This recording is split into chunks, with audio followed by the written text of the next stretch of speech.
nous, déjà, on vous remercie de nous accueillir pour cette petite présentation. On connaît l'importance de la partie d'optimisation dans le browser, de l'affichage dans le navigateur. Nous, on va prendre un petit peu le côté de la perf, plus côté serveur, plus côté architecture, ce qui est notre métier. Donc le but, on va faire un petit duo. Moi, je vais faire beaucoup de claquettes et Henrik va faire beaucoup de techniques. Donc je vais vous présenter très rapidement en 2 minutes qui on est, et puis on va partir après dans une présentation d'outils. Donc, on s'appelle Neotis, on est une société française basée à côté de Marseille. Alors, on est une cinquantaine, on a monté une filiale aux US.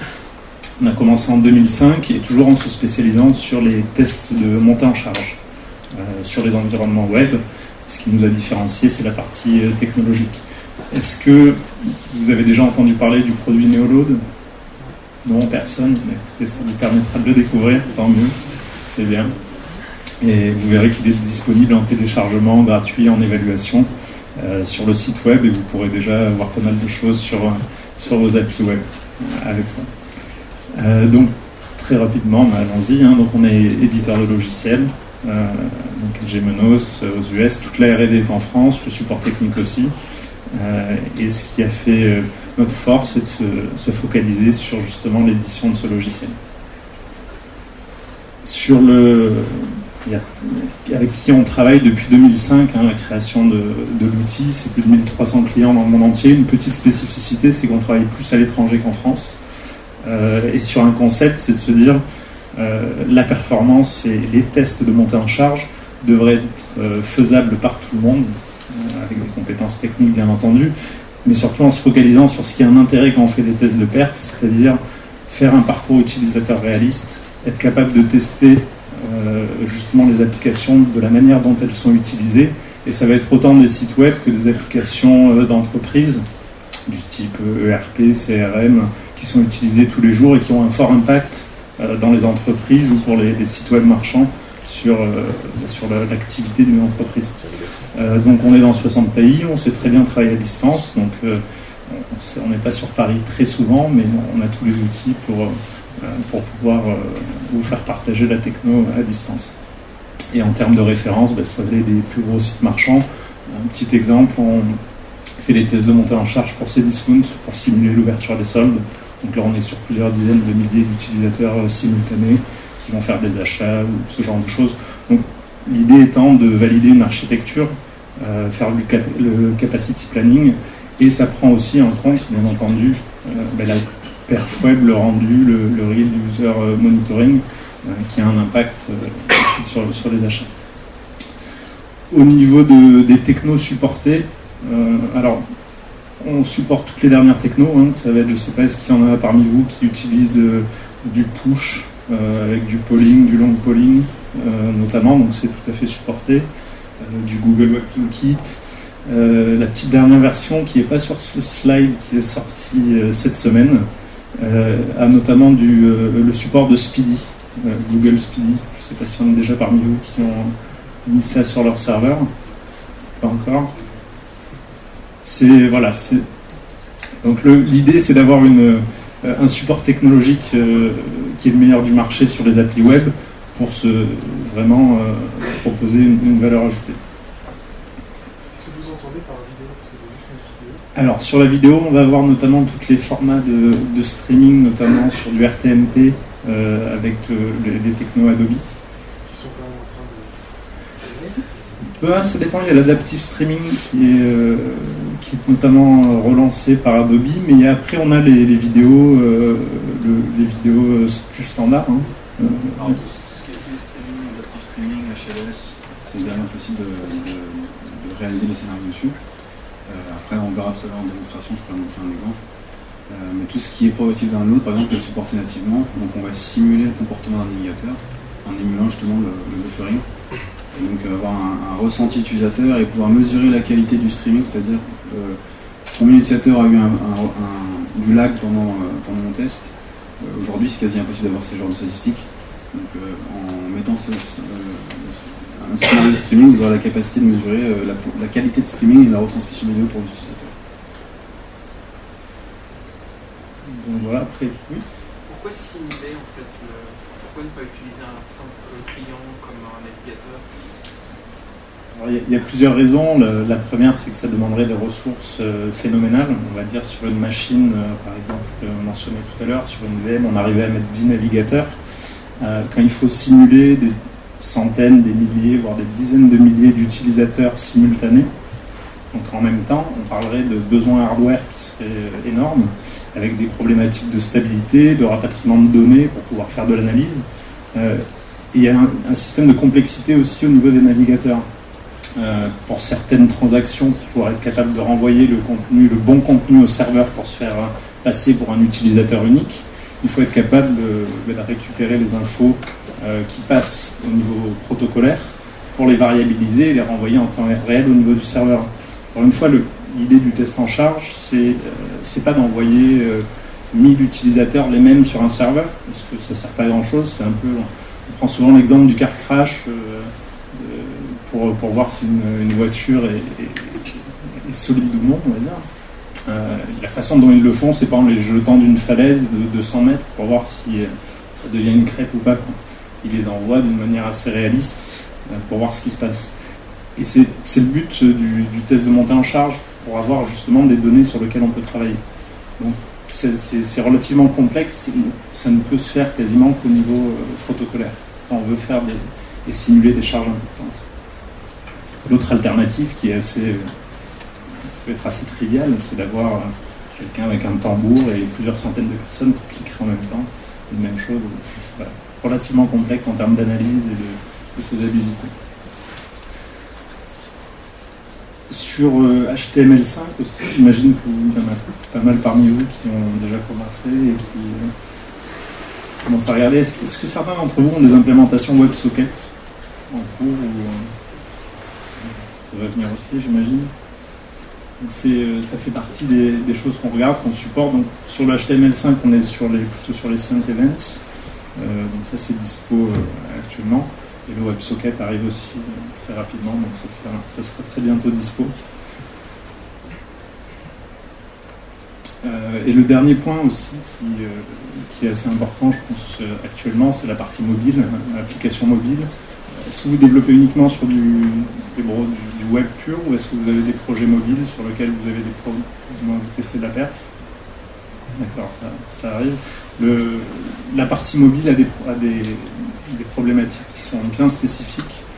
Déjà, pour être capable de la simuler, il faut être capable d'enregistrer du mobile, et selon les applications, c'est pas forcément facile. Mais il y a des problématiques au niveau bande passante. Donc la bande passante n'est pas la même, il va falloir introduire de la latence, des pertes de paquets, parce que c'est le genre de choses qui a vraiment une importance forte sur les temps de réponse et le ressenti utilisateur. Donc, même chose, si vous n'êtes pas capable de le simuler, vous n'aurez pas l'idée en lab de ce qui va se passer avant de passer en prod. Vous avez des chiffres sur la latence, les pertes de paquets de vos mobiles? Alors, on a des chiffres qui sont disponibles et on peut faire des tests. Même.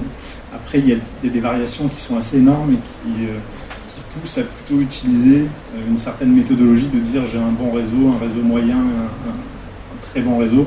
La raison est simple, c'est que là je vais avoir une qualité avec des pertes de paquets et une latence. Si je sors sur la terrasse, je vais en avoir une autre. Si je suis dans ma voiture, je vais en avoir une autre. Donc, quand on fait des tests, on ne veut pas simuler toutes les possibilités parce que ça prendrait trop de temps, hein, c'est pas le but.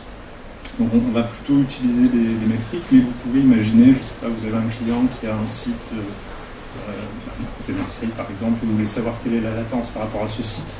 Vous pouvez imaginer faire un ping avant pour vérifier, et après introduire ça dans l'outil pour pouvoir le recréer au niveau de votre lab. Une chose si la personne a un site, je ne sais pas, dans les dom ou ailleurs. On parle d'application ou de site mobile? Les deux. Les deux.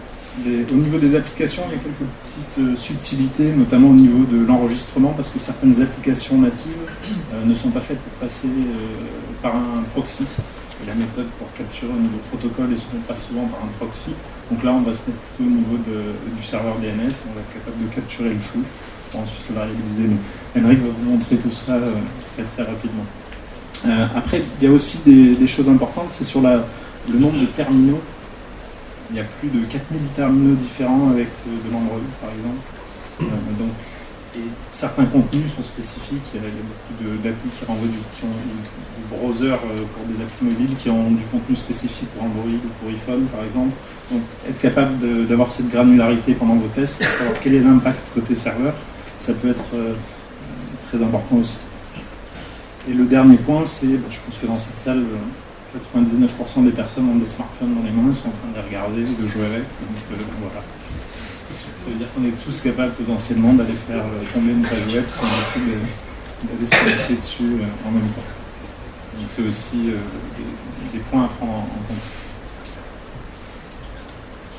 Donc l'émulation One, Henrik reviendra dessus après dans la démo, on va regarder ça en détail. L'idée c'est d'avoir des valeurs prédéfinies, des moyennes, et si vous avez besoin, ensuite vous êtes capable vous-même de les régler pour avoir vraiment des conditions qui seraient réplicables et personnalisables selon vos réseaux. Et le dernier point c'est le cloud. Alors est-ce que vous utilisez le cloud? Alors, vous l'utilisez tout à l'heure pour faire monter des browsers ou des instances, c'est assez utile. Est-ce que vous utilisez le cloud pour tester ou pour vos environnements de déploiement, de qualification ou de développement? Pas forcément. Donc, le cloud pour la perf web, ça a un peu changé le monde de la perf web. Il y a 10 ans, personne n'était capable de faire des tirs à plusieurs dizaines, plusieurs centaines de milliers d'utilisateurs parce qu'il fallait des ressources machines importantes, donc des coûts projets importants. Aujourd'hui, donc nous on a une intégration qui en quelques clics vous démarre des machines avec une facturation à l'heure. Et ça veut dire qu'on est capable d'avoir 2, 3, 400 machines en 3 clics pour 1 heure par exemple. Ensuite on les kill et vous avez qu'une heure de consommation. Donc c'est vraiment ça permet de répliquer vraiment et de tester des infrastructures en pré-prod, des choses qu'on n'était pas capable de faire avant. Et là après juste au niveau de la méthode, mais ça c'est de voir après comment vous l'utilisez. Nous, on préconise au niveau des tests, d'abord de tester au plus près de votre application pour se prémunir de toute défaillance réseau. Vous allez résoudre tous les problèmes trouvés et ensuite vous allez vous reculer le plus loin possible pour finir si c'est une application accessible au public en envoyant de la charge depuis Internet. Et voilà l'architecture de l'outil. En gros, vous avez un contrôleur qui vous permet de créer vos scénarios, qui contrôle un peu tout. Et vous allez avoir des générateurs de charges que vous pouvez déployer dans votre propre réseau, que vous allez mettre dans le cloud. Et ensuite, point important, c'est que vous allez être capable, pendant que vous faites vos tirs, de savoir ce qui se passe sur vos serveurs, puisque le but, encore une fois, c'est de tuner l'architecture, de faire votre capacity planning. Donc, ensuite, sur la partie résultat, vous allez très simplement pouvoir corréler les infos entre un nombre d'utilisateurs simultanés sur votre site, un taux d'erreur, des temps de réponse qui seraient bons ou pas bons, une utilisation CPU, des accès en base, et ce genre de choses, donc pour ensuite revenir vers l'exploit ou revenir vers les devs en leur disant telle requête, elle consomme beaucoup trop de ressources par exemple. Donc, je passe la main.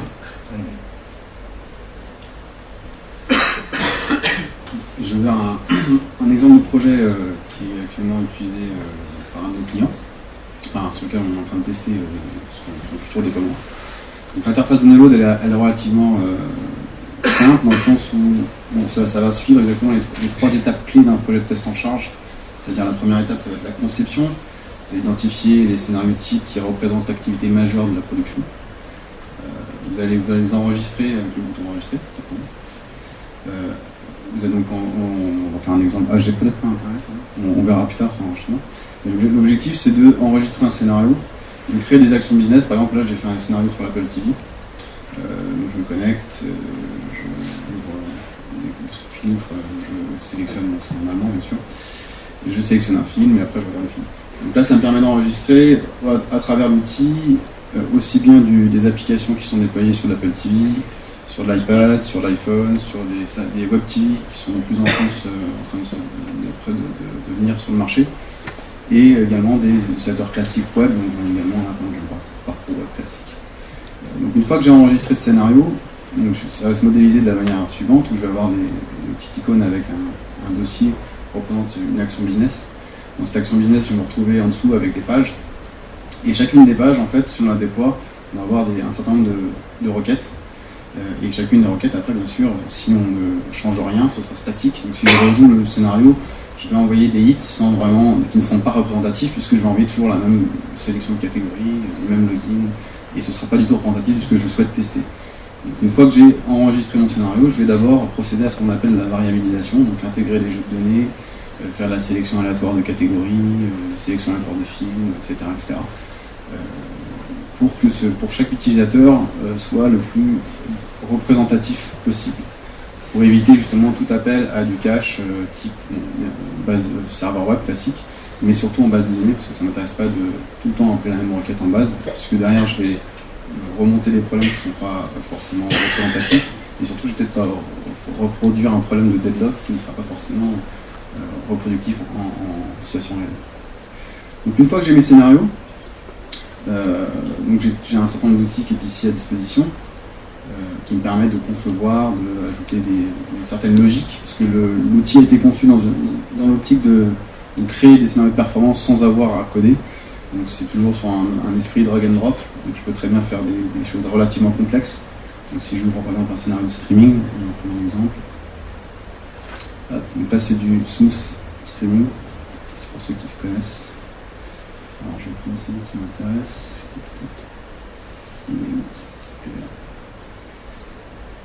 Donc voilà, après moi je peux très bien créer des conditions sur des variables. Après j'ai des JavaScript qui me permettent de gérer l'encryption, la décryption, en fonction de ce que je souhaite faire. Je peux faire la navigation aléatoire sur des pages. Donc les actions logiques sont présentes ici pour vraiment concevoir des scénarios qui vont devenir extrêmement complexes. Typiquement ici, si on prend l'exemple d'un utilisateur qui va commencer un film, puis là, beaucoup de if. Hop là, voilà. Et ici, et donc là, ici, je démarre le streaming. Et donc j'ai deux threads HTTP différents qui se démarrent, un pour le flux vidéo, un pour l'audio. Donc ça, c'est vraiment propre à la technologie Smooth Streaming qui se sépare de flux. Et donc là, je le reproduis à l'aide de ces composants. Donc une fois que les scénarios sont variabilisés au travers des actions logiques et également des variables qu'on a pu importer, ces variables peuvent venir de fichiers CSV, de requêtes SQL, de compteurs, etc., etc. On va pouvoir passer à l'étape suivante, on va définir une population. Donc la population, on va définir par exemple la population membre qui est constituée par exemple un pourcentage d'iPad, un pourcentage de membres connectés, un pourcentage de WebTV. Sur chacun de ces populations, je vais pouvoir définir quel type de browser je vais simuler pendant le test et quel type de qualité réseau je vais avoir pour cet utilisateur. Donc, ça me permet de définir vraiment de manière précise les utilisateurs qui vont arriver en masse sur mon application et émuler finalement un comportement qui peut avoir lieu en production. Une fois que ces populations sont définies, on passe à l'étape suivante qui est la surveillance, le monitoring, puisque ça ne sert à rien d'envoyer de la charge si derrière vous ne surveillez pas votre architecture. Si les temps de réponse se dégradent et que vous n'avez aucune métrique pour expliquer d'où vient le problème, votre test ne sert à rien, clairement. Donc il faut surveiller la plateforme. Donc là, par exemple, ici, je surveille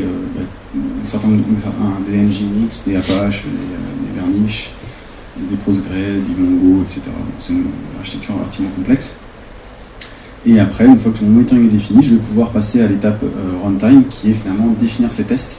Quelle est la charge que je vais appliquer sur le système, la durée des tests, d'où va provenir cette charge, si elle vient de mon réseau local ou si elle vient de l'Internet. Et également, je vais pouvoir, avant de démarrer le test, bien sûr, définir des SLA, ce qu'on appelle des critères d'acceptabilité. Donc, par exemple, si je regarde ici, j'ai défini des SLA sur le temps de réponse. Donc, on dirait entre 1 et 3 secondes, c'est acceptable. Supérieur à 3 secondes, ça devient dégradé. Et donc, ça me permet également, pendant le test, d'avoir des alertes, et pas seulement techniques liées à l'architecture, c'est-à-dire ma CPU est trop élevée, ma mémoire et une consommation de mémoire trop importante. Mais je pourrais également avoir des alertes côté utilisateur, par exemple, là, le seuil qu'on s'était fixé sur les temps de réponse, il est dépassé. Donc là j'ai une alerte en direct et je vais pouvoir stopper et peut-être réagir, faire du tuning et rejoindre mon test. Donc après, tout simplement, donc là le test, je vais prendre un test simple, donc un test unit.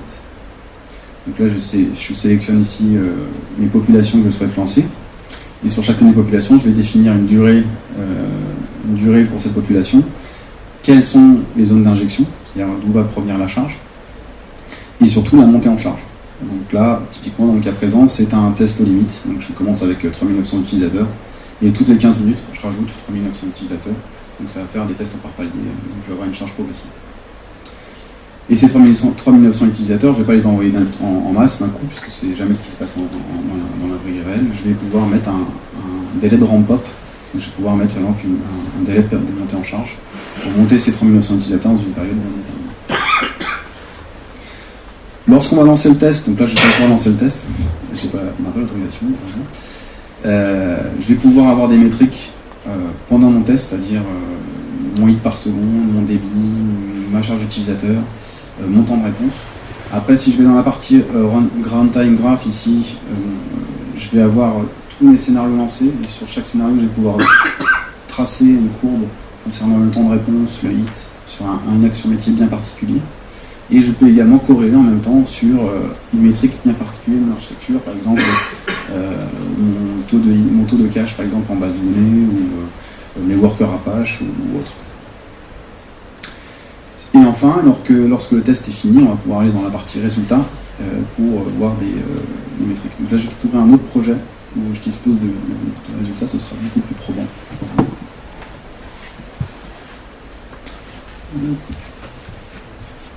On va prendre celui-là par exemple.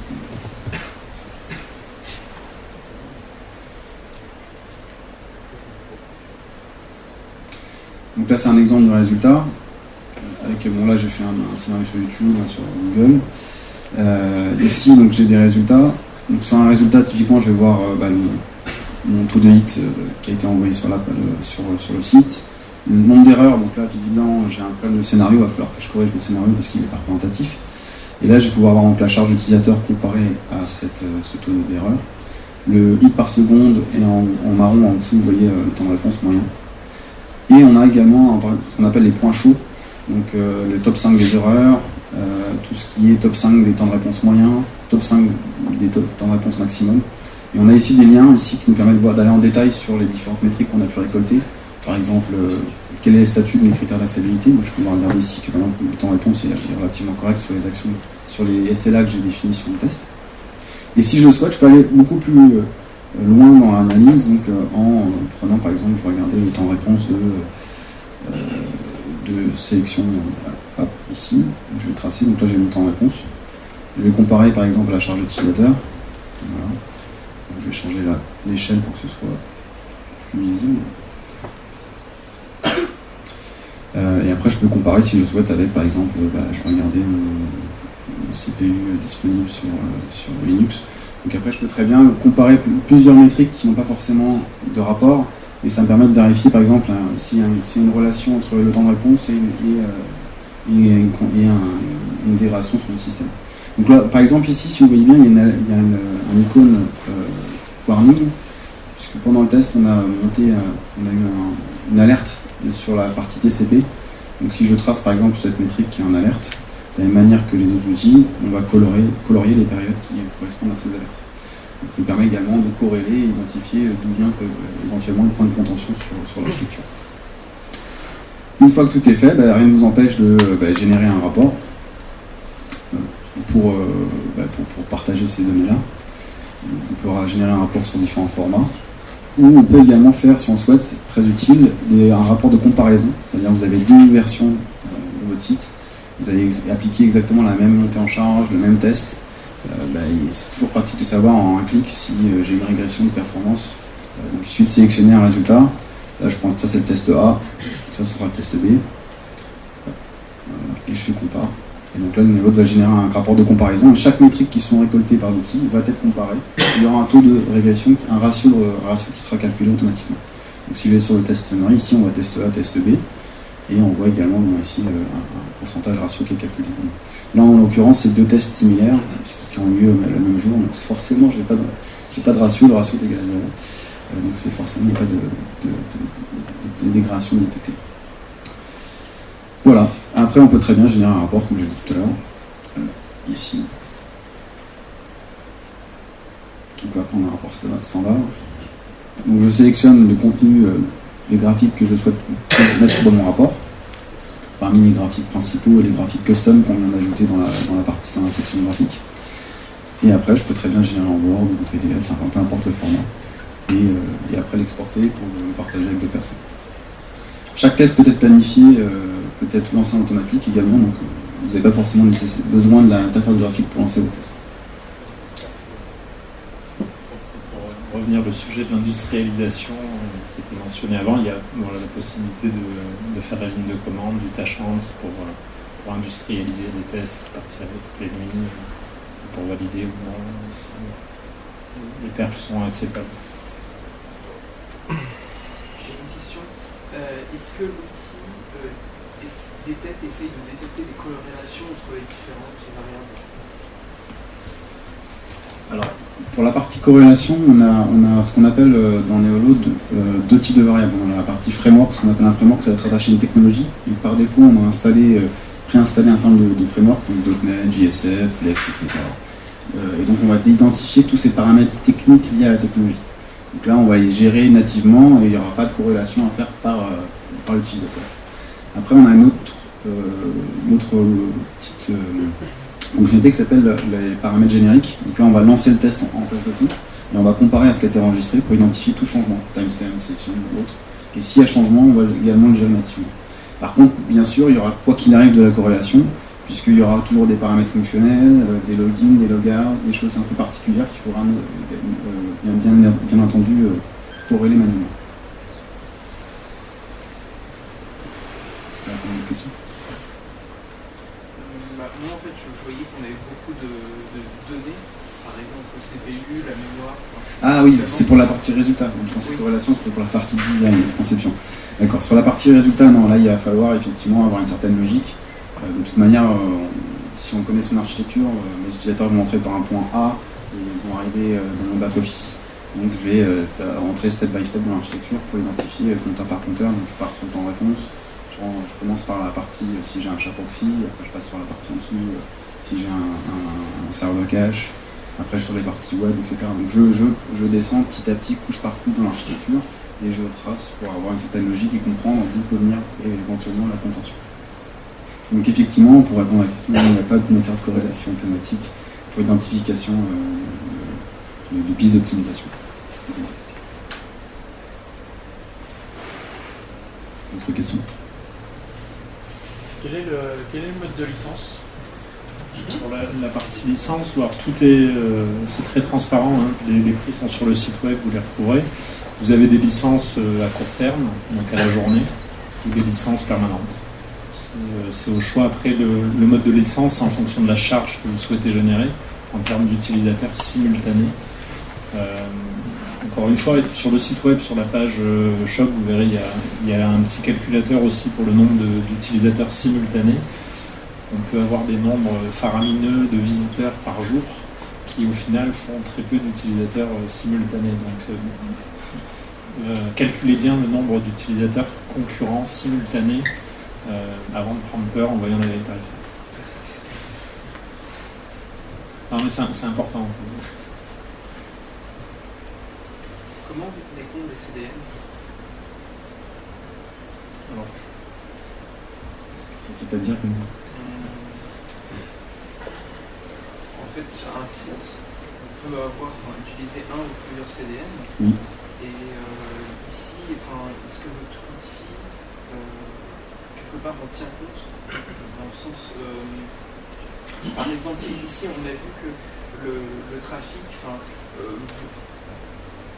sur le test de charge, on avait une série de variables, de données, par exemple la latence, etc. Or, cette latence dépend d'où vient du trafic, en fait.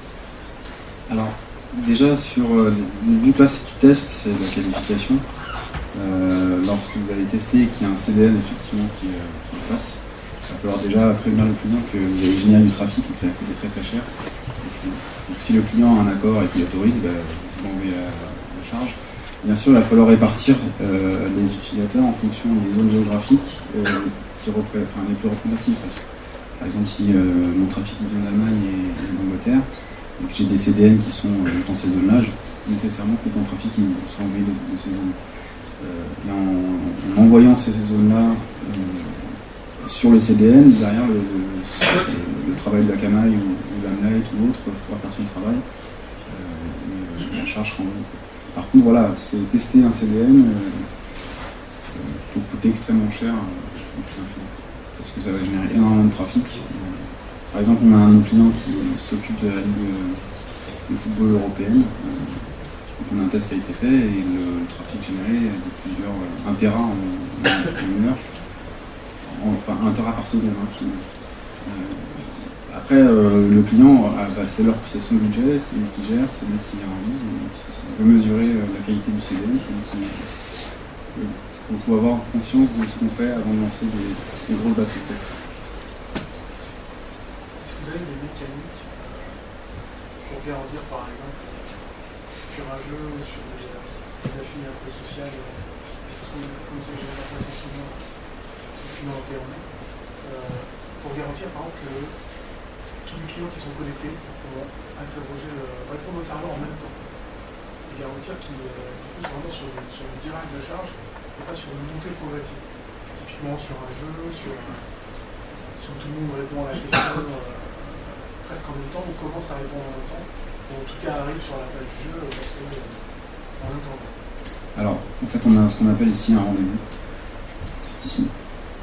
Donc si je positionne un rendez-vous dans mon scénario, par exemple, imaginons que j'ai un chat, et le chat à 20h30 il va s'ouvrir, donc tout le monde arrive avant sur le chat, et dès que le bouton démarrer chat est actif, tout le monde va cliquer sur le bouton. Donc avant l'action métier ouverture du chat, je vais mettre un rendez-vous, donc je vais attendre que mes utilisateurs arrivent en masse.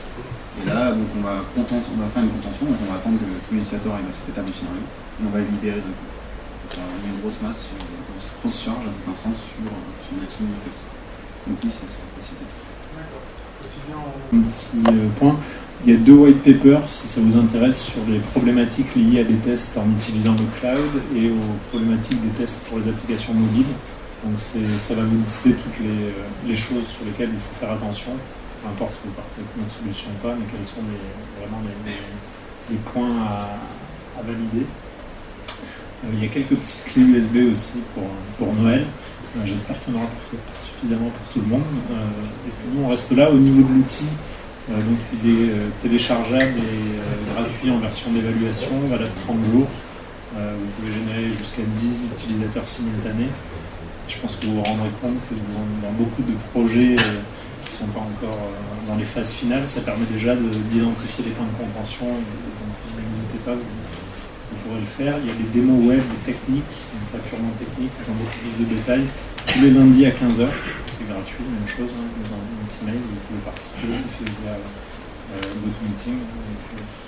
Et même chose, support technique illimité pendant toute le live, si vous avez besoin de monter un job pour un client, quoi que ce soit. Voilà. Merci pour votre attention.